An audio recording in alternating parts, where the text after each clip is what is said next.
Hey everybody, it's the Belmont King here. I'm doing an update video because I came up with this idea. I wanted to inform you of this.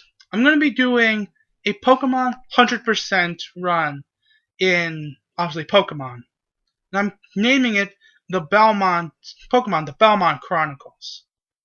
What that means is I'm playing every single Pokemon game from Generation 1 to Generation 6. All the main ones, And I know what you're thinking.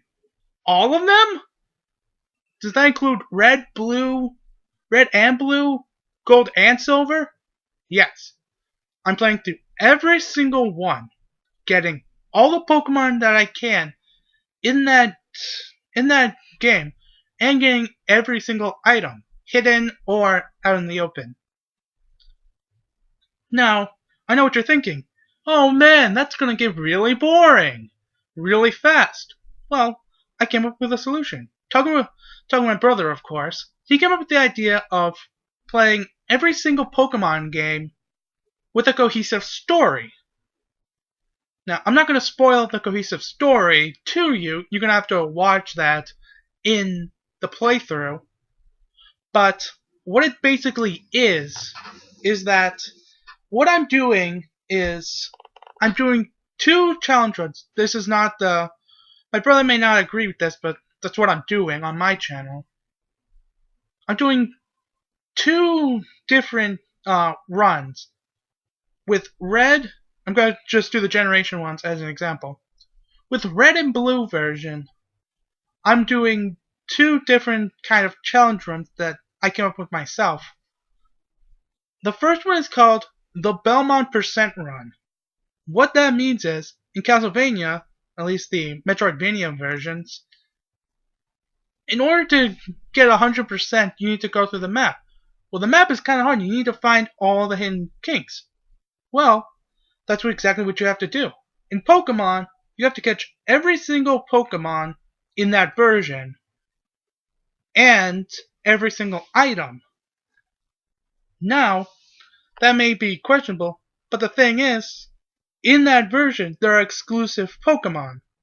This is why I'm explaining here, because I'm not going to get into this explanation much in the game. I'm going to be focusing on the story. There are Pokemon exclusive to each version, except for the special version, but that one I'm going to get into later. You have to have at least one exclusive Pokemon in your team.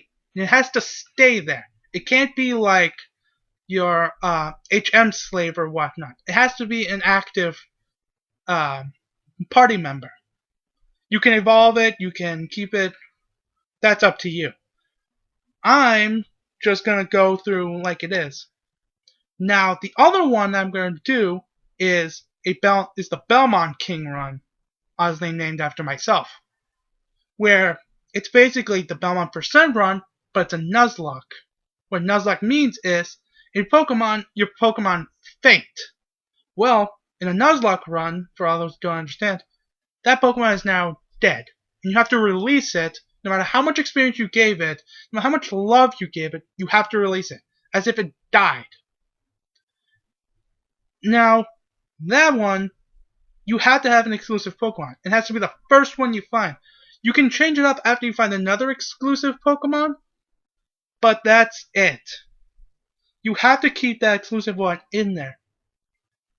Once you find your first exclusive one, you have to keep it on your team. And if it dies, you have to go back and catch another one. It has to stay on your team. Like I said, you can exchange it if you find another exclusive Pokemon, which I will put into the description, the exclusive Pokemon for the first gen.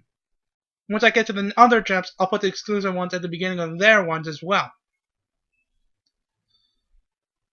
I'm going to be the Belmont % run for the game I didn't play. I'm going to choose my favorite one out of the two and do the Belmont King run. And the special versions, I'm going to play it like it's the first time I'm playing it. Like I'm actually that character growing up and playing and going through that life. The other versions will basically be my commentary.